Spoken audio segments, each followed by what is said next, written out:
You're listening to the Crowdfunding Nerds Podcast, a podcast that will help you succeed before, during, and after your crowdfunding event. And now, here is your host, Andrew Lowen.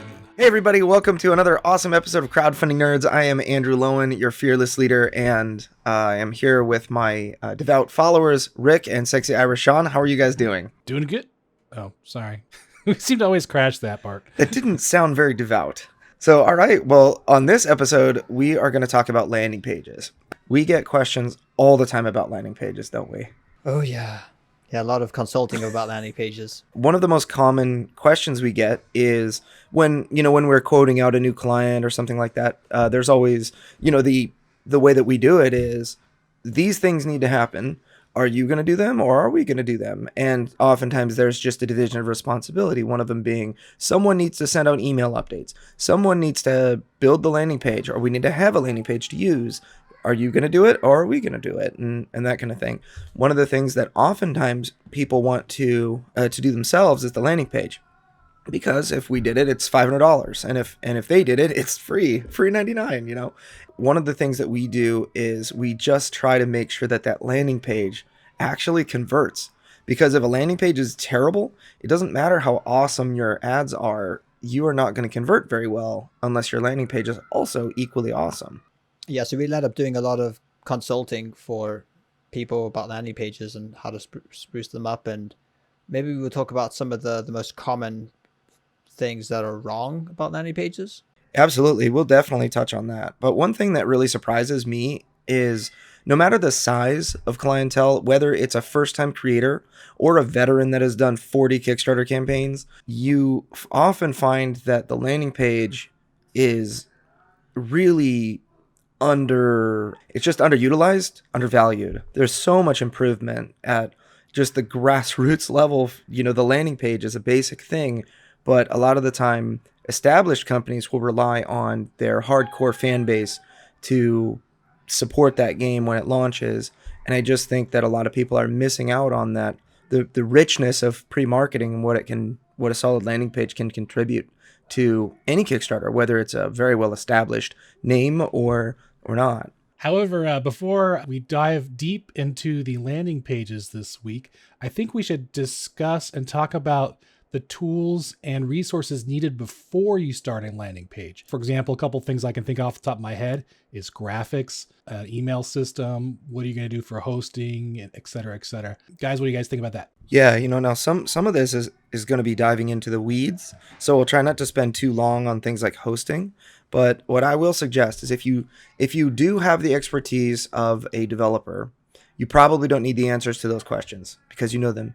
And if you don't have the expertise of a developer, the answers to those questions aren't going to help you because you're not going to understand them. Now, what will help are resources that we can give that kind of take a lot of that development responsibility out of the hands of the publisher. Things like Squarespace and Wix and other builders are going to be a really good route to go, or really good types of companies that will handle your hosting for you.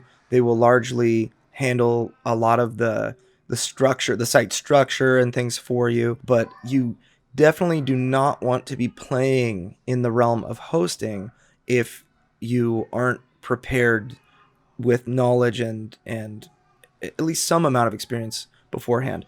I consider myself a pretty techie person, and when I got into hosting, several years ago, it was just a mess, and companies are willing to do it for like $5 a month or $20 a month, and here I am spending like 10 hours, 20 hours just figuring out one website. It's just not worth the time versus just using some kind of simple builder. I mentioned Squarespace and Wix. I think those are two great resources that a publisher can use for landing pages. What do you guys think? Even WordPress now is they just released their 5.7 update with Gutenberg. Gutenberg has been a game changer for WordPress this last year. And Gutenberg's the WordPress builder, right? Yes, like the website it's builder. It's the editor that's built in when you edit any kind of page. It's now the new editor that comes up, which is a block style editor. But there's a lot of plugins now that you can install that will make those blocks do almost anything you want with almost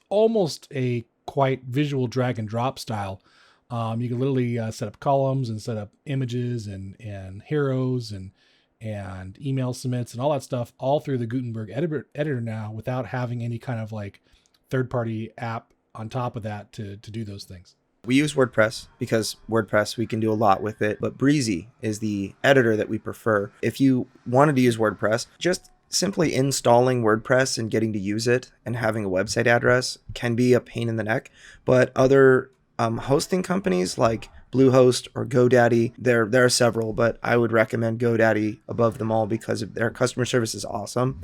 They have services where it's like $50, one kind of a one-time fee for a new hosting account with a WordPress install on, like all staged and ready for you to go. So all you would have to do is download a plugin that would be some kind of builder, or like Rick said, use the builder that comes with WordPress, which is called Gutenberg. It's like a very, put this block here, that block there. I think that that's money well spent instead of trying to figure out how to make it all work. And hosting is very inexpensive.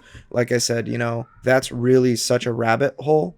But the main thing with hosting is that you need to have a secured website, which if you don't, you may have noticed if you go to a website that's http:// your browser will often warn you that this is an unsafe website to visit. Are you sure you want to visit? Make sure that you have it secured.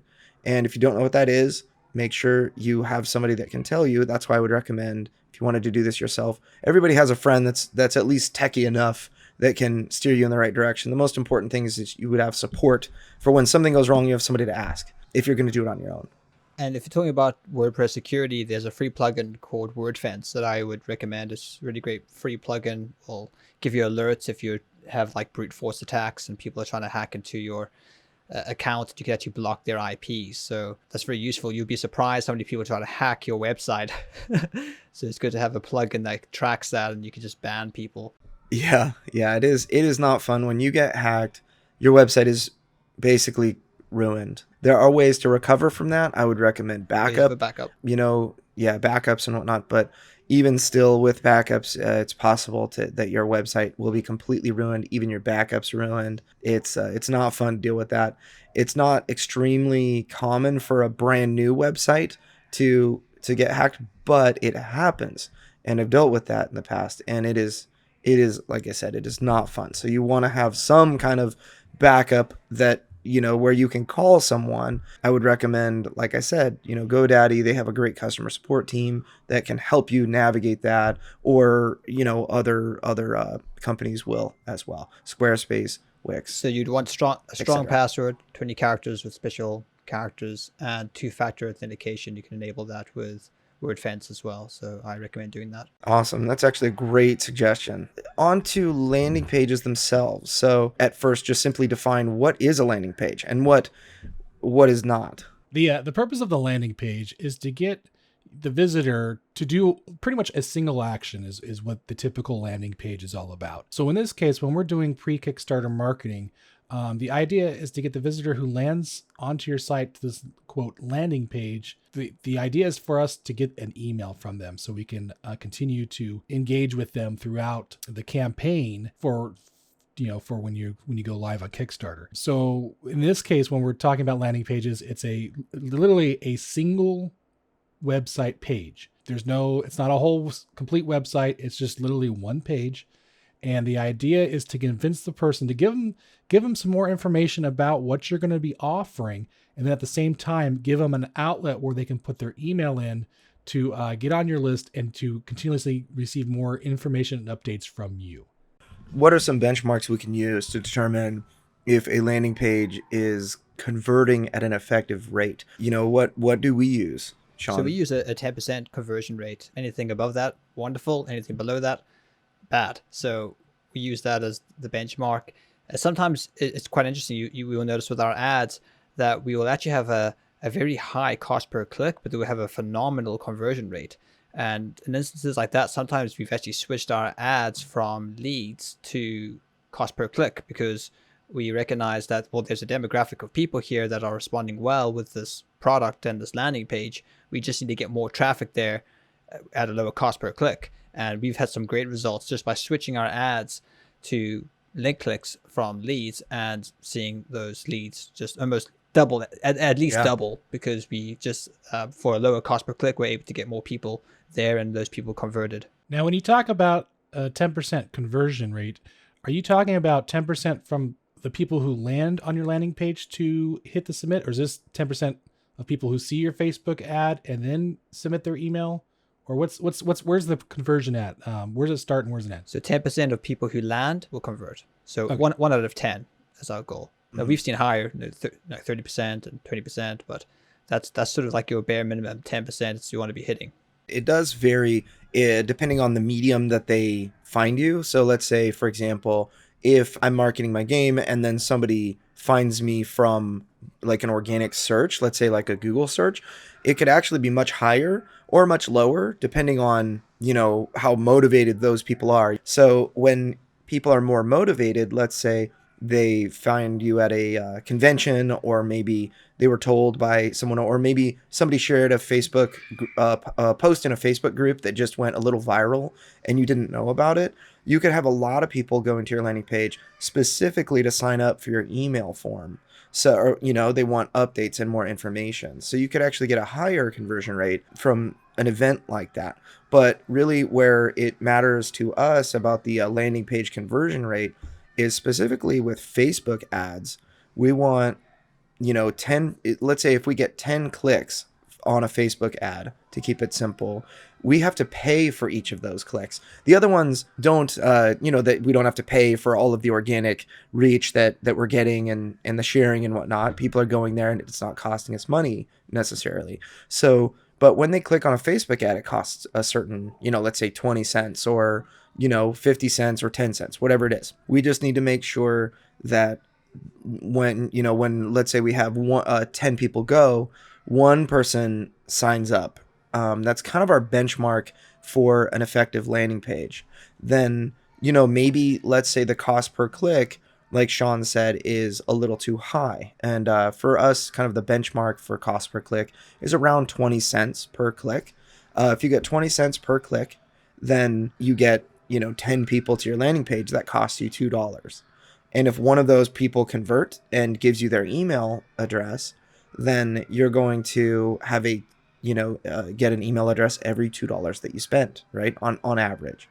Now, if like what Sean was saying, if we get, let's say 1 out of every 5 people signs up, that's even better. But if it cost us $1 to get each person there for, in kind of the more extreme cases, sometimes it would cost, really high and it's Facebook's issue and we need to fix it with something else, then you have a 20% conversion rate, which is amazing, but your cost per click causes it to, basically cost you $5 to get an email, which is a much less desirable situation than that first scenario I mentioned.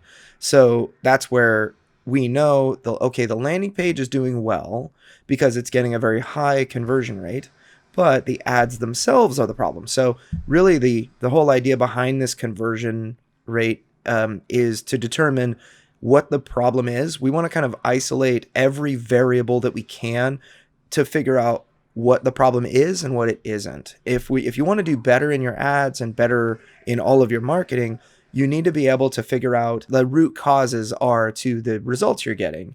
And I know that we're all trying to kind of figure that out, just as which is why we started this podcast. Obviously we want better and better results, and we do a lot of things every week to kind of explore how to get better results. But in general, it comes down to if your landing page is getting a 10% conversion rate. So if we can determine the landing page is converting at a decent rate, then we know, okay, let's improve the ads, because the ads, maybe the ads are the problem or whatever it is. How do you track your conversion rate? How do you track all of this stuff? So use a Facebook pixel. Da, da, da, da. Da, da, da. Some websites just really don't like Facebook pixels. And this is one reason why we like to design sites ourselves, is because we know the way that we design them, we know that the pixel will work. We know how to optimize it. We know what to do. So that's great. Sometimes, pixels could be a bit tricky to set up sometimes. And you can use, this thing called API tracking, which sort of tracks it on the server level, and you can even track URLs and links, button presses through, link URLs and things like that. But it's always easier if you just track the button itself and use the path of least resistance. But that's honestly what makes Facebook ads so powerful, is that ability to track the effectiveness of your ad on a landing page through a pixel. Yeah, it's just never feels good to feel like you're walking in the dark and you don't know where you're going with ads. You're paying a certain amount of money. I mean, this is so common where people will do ads on their own. They're paying a certain amount of money and they're asking questions like, I'm getting, 10 cents per click. Is that good? And that is not the right metric to measure. You don't have enough information to tell if it is or not. I mean, we aim for a benchmark of 20 cents. So theoretically, 10 cents is great. But if you're not getting conversions, or if your conversion rate is, let's say, 2, 3, 4, 5%, then you're really losing out on what and you have no idea. So a lot of the time what ends up happening is people will drop $100 or maybe even a couple of $100 on ads, hoping that they work, but they really have no idea if they are working. And if you can track how many email signups you get with a Facebook pixel, you can use the little events manager on a Facebook pixel to track events, and just figure out how many times people hit the sign up button or the subscribe button. That's going to really, really help put your mind at ease when you wonder, is this actually working? And so the answer is, well, you got so many emails for so much money. That's kind of before your Kickstarter launches. That's the best metric that we have for determining how successful you're going to be. And it's not people's fault if they can't work it out, because to be honest, a lot of these, Facebook Ad Manager and the Google Ad Manager, they hide a lot of these metrics. Well, I don't say they hide them, but you have to dig for them to find them. You have to go into menus and drop downs. You have to enable them. So you have to know what you're looking for in order to find them. It's almost like, like these platforms intentionally hide them so that you basically waste your money, or your ads aren't optimized, because I suppose they have financial incentive for you to throw money at them. And I think it's another reason, if you were to create a Google Ads account, you can't even get into what they call the expert mode, where you can actually have full control of your ads. They basically force you to make a smart ad, which is I wouldn't recommend doing. Which is dumb. Yeah. So you basically, if you create a new account, they force you to make a smart ad, then you have to make that ad, then pause that ad, and then you have to hit like a little button that says expert mode, and then you can create like a proper ad. And even at that, there's a lot of drop downs that you are basically difficult to get to.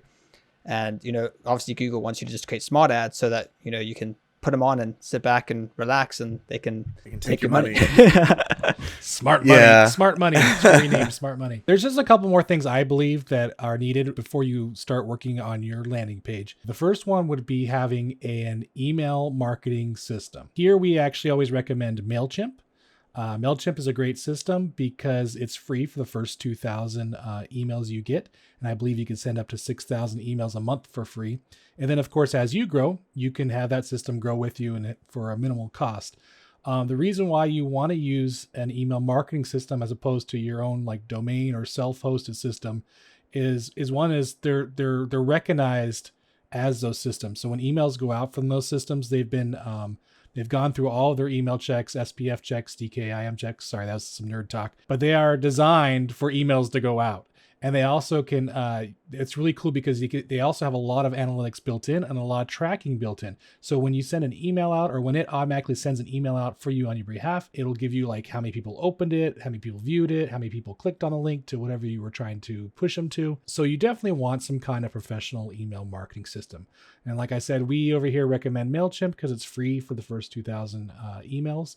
And that's just a good opportunity for you to just get your feet wet and try it out. And like I said, it'll grow with you. So once you hit that above that 2,000 mark, you can actually get a paid plan, but they work their way up. So you're not going to be gouged for a lot of money. There are other alternatives as well. Wix in particular, they don't play well with MailChimp anymore because they are kind of in the email marketing business themselves now. They want to farm all of their clients and get that email marketing money instead. And so you won't really easily be able to integrate MailChimp with Wix, but MailChimp does integrate very easily with a lot of other companies. Now, there are alternatives to MailChimp.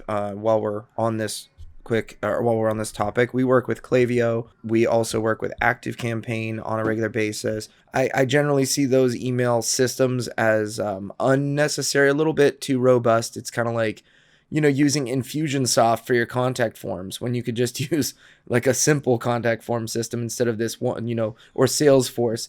These massive companies, I mean, if you're State Farm or Kaiser Permanente, you can use those systems and to great effect. But just keep it simple and stick, in my opinion, to the basics. And a couple other popular ones out there. GetResponse is very popular, and Aweber. Aweber is a little more technical, so I'd probably stay away from that. But a lot of people, I think the biggest is GetResponse at this time of recording. The other thing you really need, and this has come up a few times with some of our clients, and we got to make sure, that you have this. You got to have artwork, and you got to have images of your game. Sometimes we'll get people who want to build a landing page and they don't have anything, and people don't want to see nothing. You got to be able to, you got to give them some eye candy. You got to entice them to really encourage them to get that email submit in. I know Andrew's really good about artwork. In fact, he's got tons of artwork for his game. Maybe you could discuss a little bit about how the importance of artwork and how that would help convince people to drop that email in. Yeah, so really what artwork does, and actually one of the reasons I really love working in the board game industry is that there's artwork aplenty, for these projects that look beautiful and amazing. One thing I will say though, before, let's say it's, at one point I have tons of artwork right now for my game Deliverance, but there was a point at, let's just say 2 years ago where I didn't really have much of anything. And I had a logo that I had designed off of like 99designs.com, which every graphic artist listening to this is going to cringe and say, ugh. But Sean's smiling right there. The only thing I had was an email marketing system, a stock, like a vector image I bought off of, shutterstock.com that was like ashes kind of falling through a white background, and my company or my game's logo. And I put that up as a landing page. It was useful. It actually helped. It helped me. It is absolutely not enough when it comes time for Kickstarter marketing and to actually send emails send people there with paid advertising. But it's much better than not having anything. We'll talk about the top, middle, and bottom of a landing page. And what this did for me by itself was it gave people a place to go to sign up for more information when they knew what it was. So I would be at a convention or, maybe talk to someone online and they get really excited about my game. They know what it is. They just want more information. They want to sign up for my email list. I was able to just simply give them a very poor looking landing page that they would sign up for. They did not care if it was garbage as long as it just had that, a place to sign up for the email. Now, when you have a professional, or let's say rather when you do your professional landing page, it is important to have art because there are a certain number of people that go to that webpage that are going to say, I know what this is. I want it. There's no way you can talk them out of signing up for your email list. And they're just going to do it. Now, there are a much larger segment of people that are not just going to be convinced by your logo. They need information. So really the purpose of the landing page, it is meant to appeal to 3 types of people. The first type are the people who know what it is and want to sign up for it. They don't need to be convinced. They don't need information on gameplay. They just need a place that's like email sign up. They will send you their email in a Facebook message so that they can get more stuff. It's just like, here it is. Just make sure I get the next newsletter you send out. Then there's a second group of people that they have heard a little bit about it and they're hopeful. Maybe they're cautiously optimistic that it's a game they like or what they've heard about it they like. They just need to know what it is. You need to, so there's this kind of top section, which is for people who already know what it is and are ready to sign up. That is meant to capture them. Then this next section, the middle, is going to be devoted to people who just need to know what the game is. They need to know, is it a deck builder? Is it a dungeon crawler? Is it an abstract strategy game? Do I use, is it for 1 to 4 players? Does it, is it a party game? They just need to know what it And is. that's why we recommend in that section that you always display your box with the components so that they know straight away, oh, this is a board game or a card game. They're not thinking, is this a video game or what is this? Is this a novel or an audiobook or something? So it's always good in that section to always have a picture of your game with its components. So yeah, I absolutely love that point you made. It is so critical to, the whole idea behind what is it is I need to know that it is what I expected or what I hoped or whatever. And I think that showing the box, like the board game box, solves a lot of unanswered or it answers a lot of I guess unknowns about your project.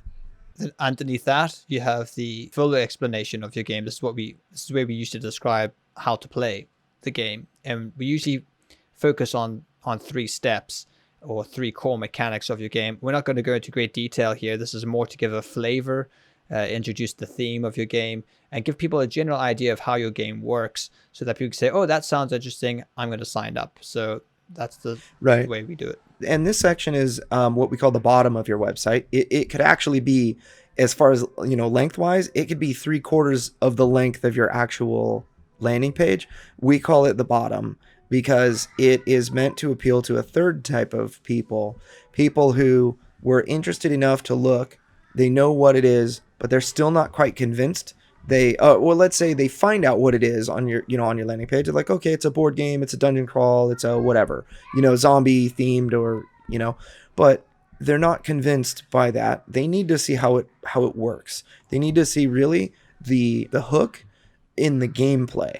What is the in essence, we want to show them not necessarily the core gameplay mechanisms at work and how how a round is played, but we want them to get an idea of who are you, what do you do, and kind of a general feel for how the game plays. So that's what hopefully will convince the final group of people. If they're not convinced by that, they're just not going to sign up, right?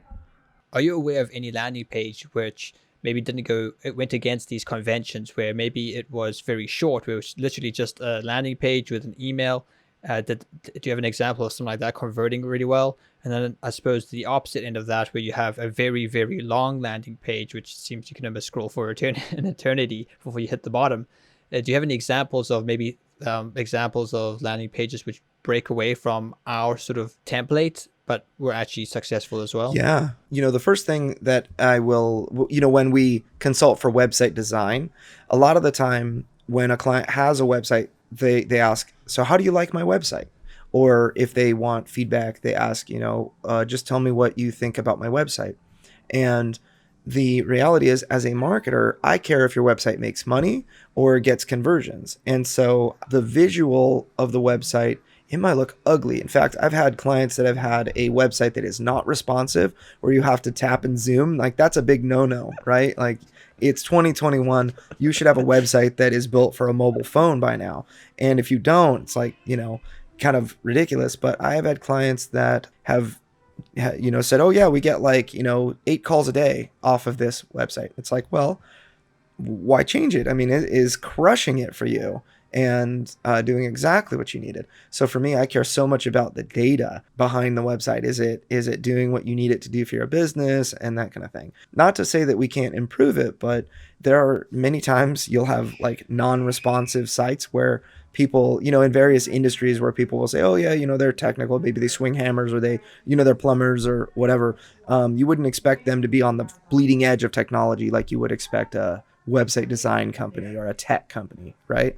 So that is pretty common in that industry. What I will say that I find quite common is people using a Kickstarter landing page. So something that says, notify me on launch. One that just has blown my mind, this last week or 2 weeks it's been out, is the Elder Scrolls Skyrim remind me page. You have 5 figures worth of people that have hit the remind me button and that are so excited to see this thing launch. Frosthaven, I think, launched with 15 or 20,000 people that hit that remind me button, and that was all they did. That was all they had. So those certain times when the buzz of a game is so powerful, a lot of the time, you can just use that. Maybe as a company, you have so many things that need doing with so few hands that you just can't afford to devote the time, or at least, that you would devote to that landing page, you feel like would be better spent elsewhere. That is, I've seen that and I've seen it work. Alternatively, like on the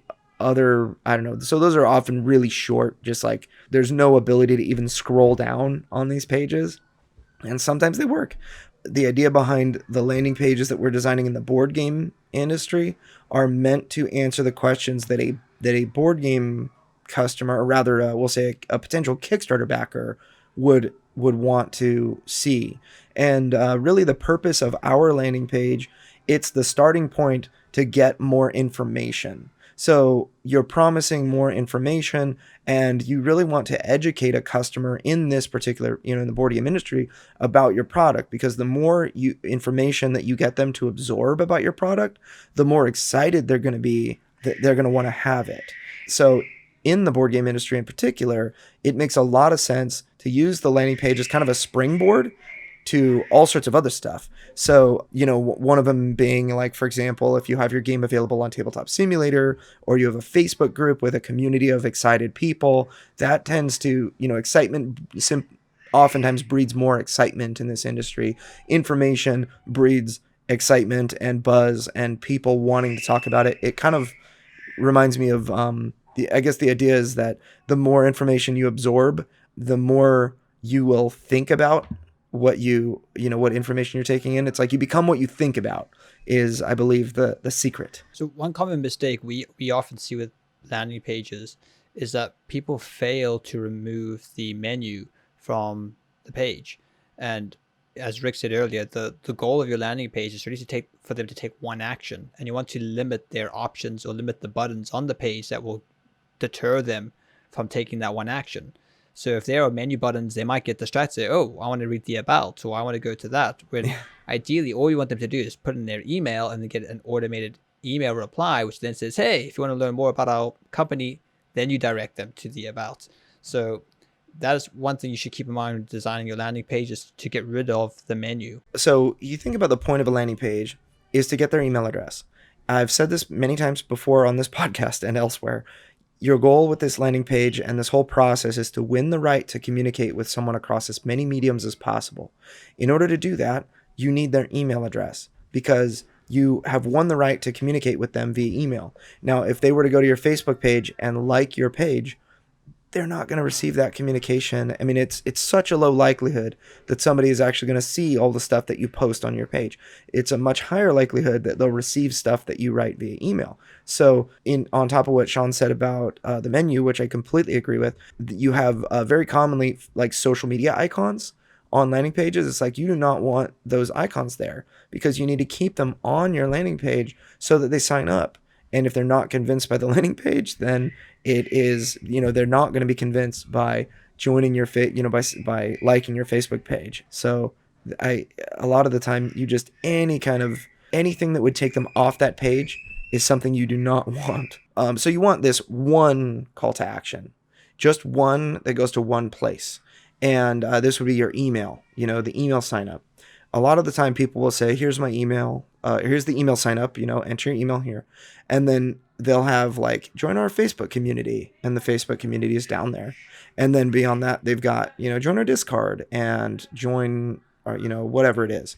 So even 2 options, I tend to discourage, because unless it gets you the email address, it is not a good idea to include it. Now, I will say about Facebook groups in particular, as long as your group is a private group, you can ask membership questions. Public groups used to be able to do that, and now it's either gone or going away. So you would need a private group to be able to ask for information like email address from your members. But in general, I recommend one call to action instead of like one type of call to action. Like enter your email is the best, is like the default. The top, middle, and bottom. What goes on the top? What goes in the middle? What goes on the bottom? Sean, you want to start us off there? Yeah, so the top is what we really like to see is a highly thematic art image, and ideally like your box art should go there. Something that's really recognizable, like straight away, this is your game, something that's really eye-catching and grabbing. Another thing which can go there is the actual image or a similar image to what you're using in your actual ad.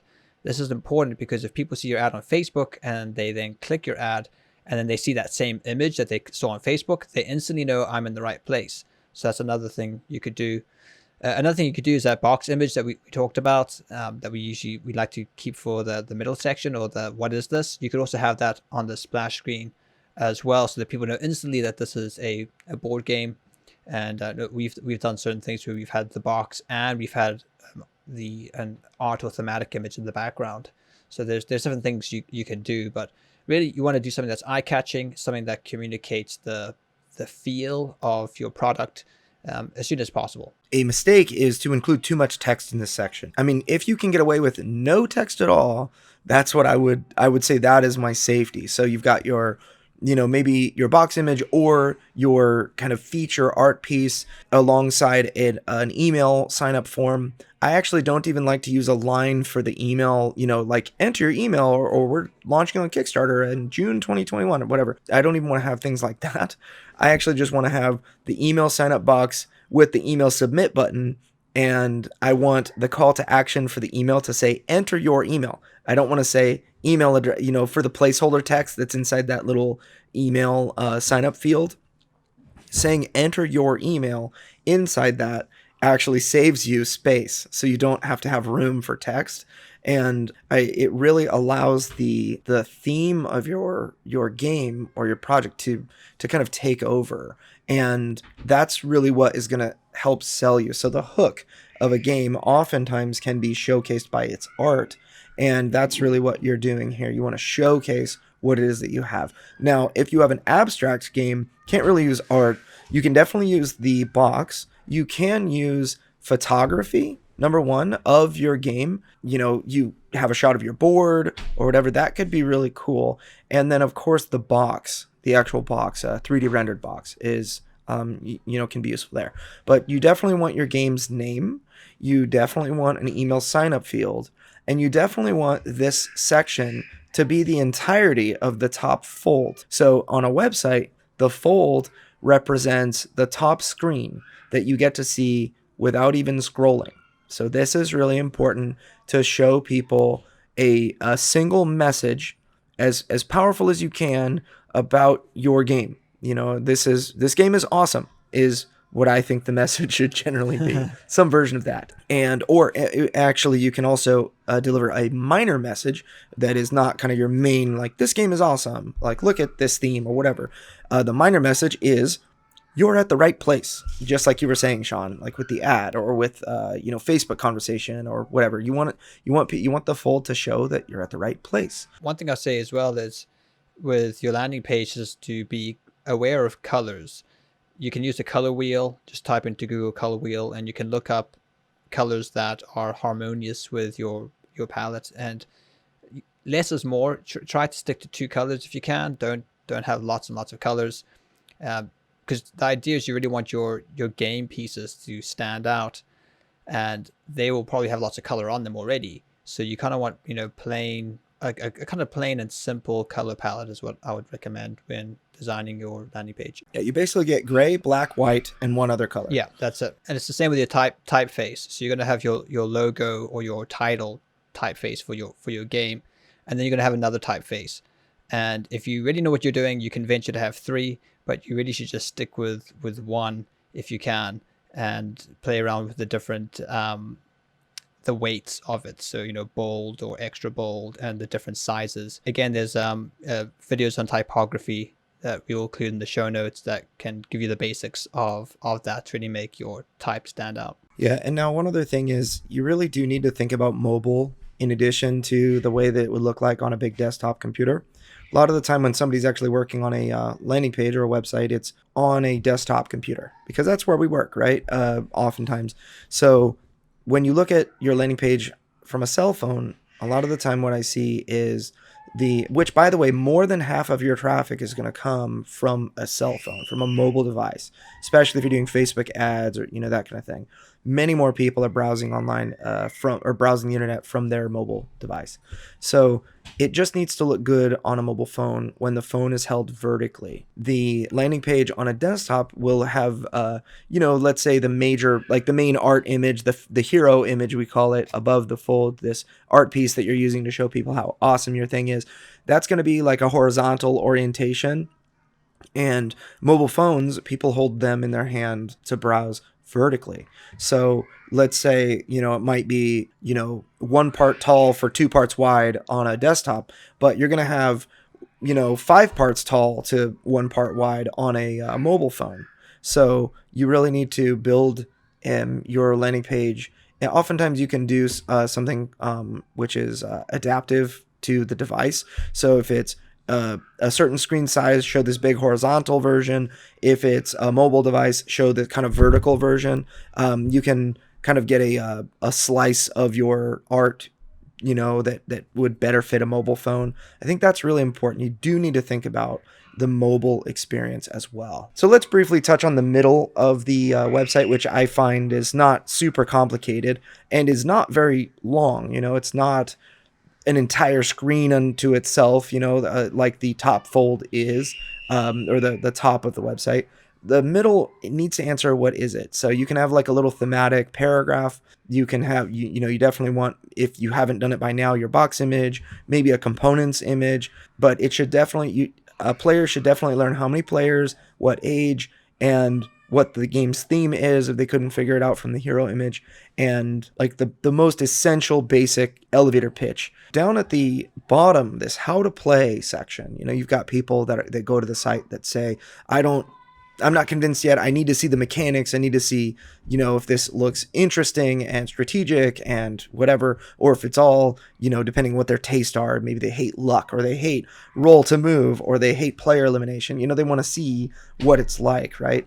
And so we want to give you some actionable examples, because everybody's game is going to be different. But, what do we mean when we want to tell people how to play?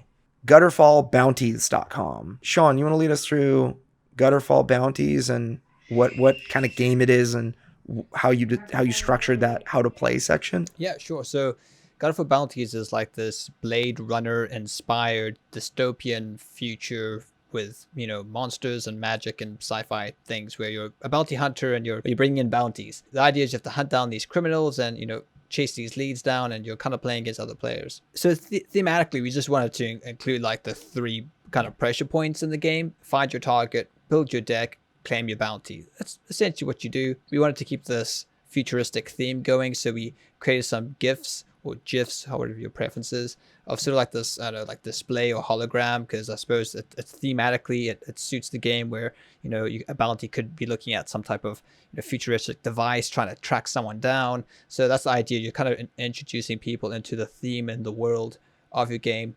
We have these very short sentences, and we've highlighted certain words for people who might just want to quickly skim through this and just read certain words that we think are important, or certain things that they can get quickly. That's important. Don't assume that everyone's just going to read every single word on your website.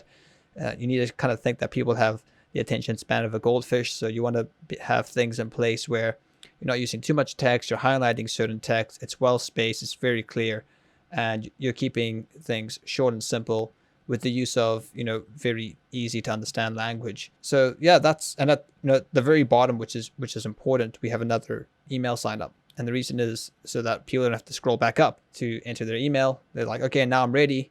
And then the final thing they can do is obviously enter their email. So using this gutterfallbounties.com, it says how to play. Step 1 is find your target. Step 2, build your deck. Step 3, claim your bounty. That teaches you nothing about the actual mechanics of the game, but it is interesting. So diving into these 3 little steps to actually to play the game, we explain each one a little bit. So find your target. You gather clues by purchasing them from the secret market, wiretapping your fellow hunters, or taking the clues from the broken bodies of your rivals. That sounds really interesting, but what it doesn't say is you have to roll the dice to see if you convince the guy to sell to you from the secret market. You have to roll a stealth check to see if you can wire. Yeah, exactly. Right. Yeah. Make sure you roll a d6 or, whatever it is, make sure you pay for the card's cost. If you're highest initiative, you can go first, and depending on your constitution and strength. Yes. Oh man, we're not teaching math. We are not teaching math on landing pages, and I know some people love math, but I just don't think it belongs on a landing page, really.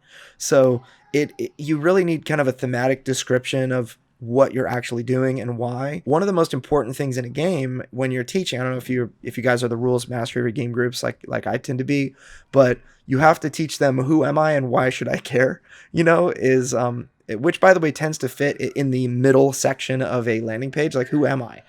Play an elite angel in the army of heaven and do blah blah blah. That's kind of deliverance thing. It's like, okay, I'm an elite angel in the army of heaven. That sounds cool. Now why should I care is the next part, right? So I think this really lends intrigue into the game, So yeah, and related to what you mentioned about an email form at the bottom, this is really important. It's the final call to action. You need them to sign up, or you're going to lose them, right? They're just going to hit the back button or whatever. It's like, all right, I've reached the end. You've done your best job to convince somebody to sign up, but it's either they're in or they're out, right? So for Gutterfall bounties, we have 3 contact forms. One is at the top, and the submit button or the sign up or subscribe button is different for each sign up. And we do that mainly for buyer psychology, but also because we're able to be a little bit more direct with our calls to action the lower they get on the page. So, gutterfallbounties.com, it says bounty hunter, I have a mission for you. And then you have the ability to enter your email, and the submit button is claim your bounty. So that's kind of fun. And then down below, the second one is sounds like a deal. That's because that part, and that part's talking about, tracking down these criminals, and you got to find them and get your bounties. Yeah, it sounds like a deal. So it's sort of, thematically in tune with that section. Yeah, it fits contextually with what else the section says. And then the final call to action is enter Gutterfall. It's the city. Like, do you want in or are you out, kind of thing. You might see other, types of landing pages that will say, get more info at the top, and then, or just simply subscribe. And then down in the middle, it might say something like, get my free, get a free download or something like that. But at the very bottom, it's going to be more direct. So if you want a breakdown of landing pages by Andrew, he actually did a huge article for the Board Game Design Lab, and we'll include the link in the show notes, and it's section 6.3 of that webpage. If you go to the menu, you'll see 6.3, a website landing page. Andrew then basically describes what we've just described here, and it'll be very clearly laid out for you on how to design your own landing page. So that's a resource for you to check out. So that's all the time we have for this week's Crowdfunding Nerds podcast. If you are ready to build a landing page, but you're not still sure what to do, or you want a professional to do it for you, please visit our website at crowdfundingnerds.com/get emails. That will forward you to our Kickstarter marketing services that we offer, and you can see the various Kickstarter marketing services that we have, as well as see some other great Kickstarter crowdfunding projects we've done for other clients. And you can also ask any questions through there. Also, if you have any other questions, feel free to visit us at crowdfundingnerds.com/question. And we will do our best to respond to your questions. And if it's a really good one, we will actually include it in one of our future podcasts. So thank you all for listening to us this week. And we will see you next week, nerds. All right. Awesome.